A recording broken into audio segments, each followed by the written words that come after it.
হৃদয় ছোঁয়া এমন মধুর তিলাওয়াত প্রশান্তি ছড়িয়ে দেয় আত্মায়। তবে জেনে অবাক হবেন, মাত্র 7 মাসে কোরআন মুখস্থ করে এমন মধুর তিলাওয়াত করছেন 11 বছর বয়সী শিশু ওমর ফারুক ফাহিম।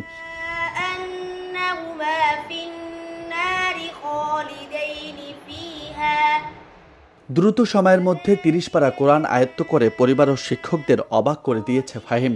পাশাপাশি সহপাঠীরা উৎসাহ পাচ্ছে ফাহিমকে দেখে।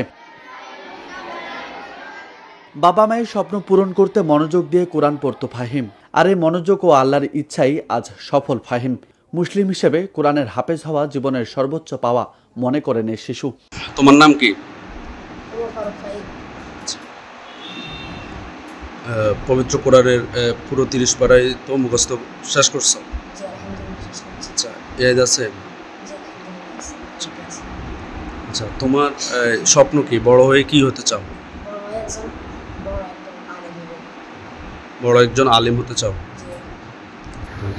অশেষ ক্লান্ত অপরিসীম ক্লান্তির বিনিময়ে আমার ছেলে চেষ্টা করেছে, আল্লাহ আমাকে নিয়ামত দান করেছে, আমি এর জন্য শুকরিয়া আদায় করি। ফাহিমের শিক্ষকরা বলছেন, এমন সাফল্য বড় অবদান রাখবে অন্যান্য শিক্ষার্থীদের পড়াশোনায়। এ সময় মন খুলে দোয়া করেন তারা।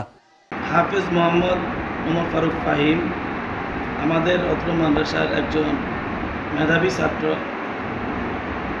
খুব অল্প সময়ে তার প্রখর মেধা থাকার কারণে আল্লাহ তাআলার অশেষ মেহেরবানিতে মাত্র 7 মাসে কোরআনে কারীম পুরো মুখস্থ করতে সক্ষম হয়েছে। আমরা তার উত্তরোত্তর উন্নতি কামনা করছি এবং আমি তার শিক্ষক হিসাবে ভবিষ্যতে সে যেন একজন হক্কানে রব্বানি আলেম হতে পারে, দ্বীনের নিরলস খাদেম হতে পারে, এই জন্য সকলের কাছে দোয়া চাই। ফাহিম লক্ষ্মীপুরের রামগঞ্জ উপজেলার লামচর ইউনিয়নের কাশিমনগর গ্রামের ব্যবসায়ী মিজানুর রহমানের ছেলে। সে উপজেলার মাঝেরগাঁও মাদ্রাসা ই দারুল উলুম মাদানিয়ার ছাত্র। 7 মাস আগে কোরআনের হাফেজ হওয়ার উদ্দেশ্যে পবিত্র কোরআন মুখস্থ শুরু করে সে। নৈপুণ্যের সাথে পুরো কোরআন মুখস্থ করে এখন হাফেজ হয়েছেন ফাহিম।